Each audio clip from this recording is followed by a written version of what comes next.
just wanted to touch on Dillian Whyte, and obviously the heavyweight division we mentioned it earlier is quite tied up at the moment. You've got Fury Joshua, no, sorry, I wish we had Fury Joshua, Fury Wilder, and then Joshua Usyk, and then potentially 2 or 3 Fury AJ fights if that happens.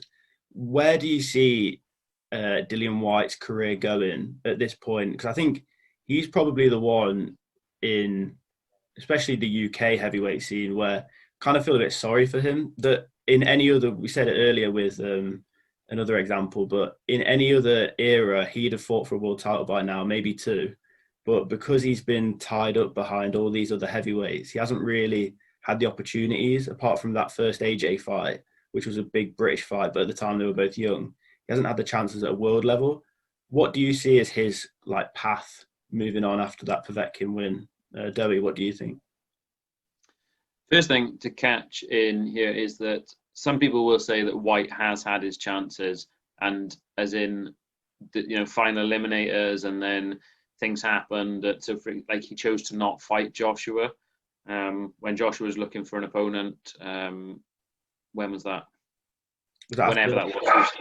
Go on, when was it?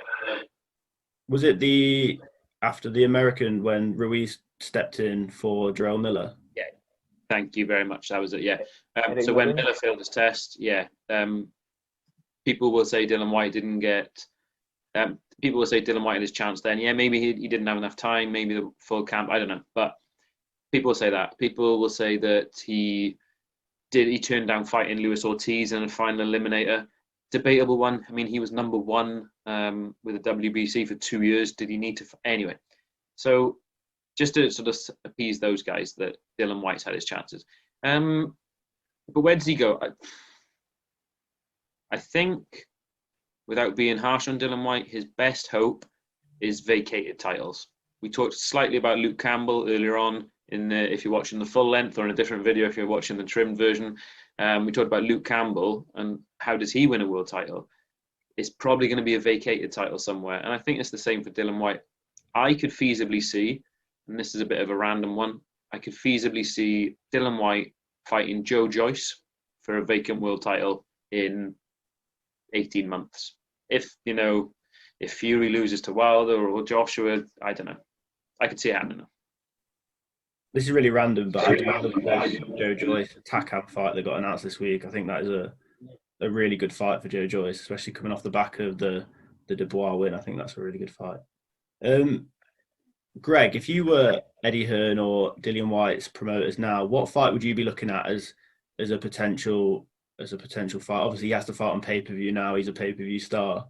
So how would you match him up with some of the other world heavyweights? I think he'll be part of the zone now. So I think he'll be part of a big program in America. From what I'm seeing, Eddie Hearn said his next fight's in America.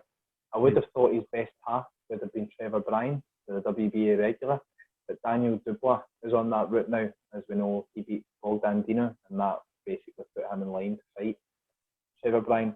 I wouldn't be surprised if it was someone like Charles Martin, Chaz Witherspoon, who fights next in America.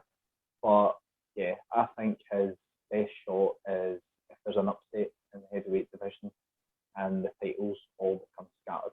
I think he could pick up a vacant title shot against someone, but I don't think he beats Joshua. I don't think he beats Usyk. I don't think he beats Fury. So yeah, I think it will be a vacant title now.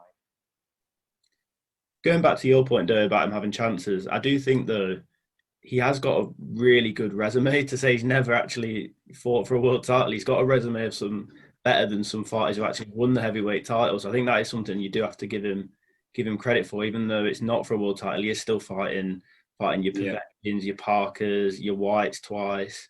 He is still getting in there in really competitive, maybe not 50-50 fights, but at least 60-40 fights. Yeah. And just a correction before someone says it, Chisora twice. He was not White twice. But yeah, I'm aware that we get these comments. Greg, I don't know where Greg's going to be on the screen, right? Greg drags the negative comments out from people. Yeah, he does have a good resume, a very good resume. Not to be overlooked in there, and it's been shadowed because of the drug. I don't know how to word this legally correct, right? But the whole drug situation, the Oscar Rivas fight, yeah, the Oscar Rivas fight was a good win. Oscar Rivas had him going though. Joseph Parker, that's a good win. Let's not forget Joseph Parker was a former world champion. Not a prolific world champion, but still was a former world champion. Parker nearly had him though. The fight's 30 seconds longer. Maybe he doesn't win that.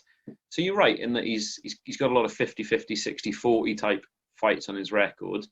I just want the guy to get a shot. I wanted him to fight Wilder.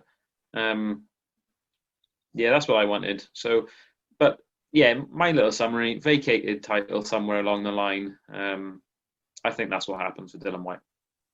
I know, Greg, you mentioned it recording, but that Andy Ruiz, Dillian Whyte fight is a fight that I think I'd love to see personally. I think that fight just has asked so many questions of both fighters, and just if you win that fight, there's no way you shouldn't be fighting for a world title if you win that fight. 100%. I totally agree with you. But if I'm Eddie Hearn, I'm keeping Dillian Whyte away from Andy Ruiz. I think Andy Ruiz would stop Dillian Whyte. I think it's a firefight. It would be down to who's got the better chin. Yeah, Andy Ruiz went down in his last fight. He went down against Joshua, got up, shook it off. I think he holds a better chin than Dillian Whyte, and I think it's a firefight, and I think it would knock Dillian Whyte out. Especially under Eddie Reynoso now as well, Andy Ruiz. I think that has changed. I think maybe a year ago I would have said Dillian Whyte probably knocks out Andy Ruiz, but I think now it's a lot closer. I personally still think Dillian Whyte would probably come away with the win, but I think it would definitely be close, especially with Ruiz under Eddie Reynoso.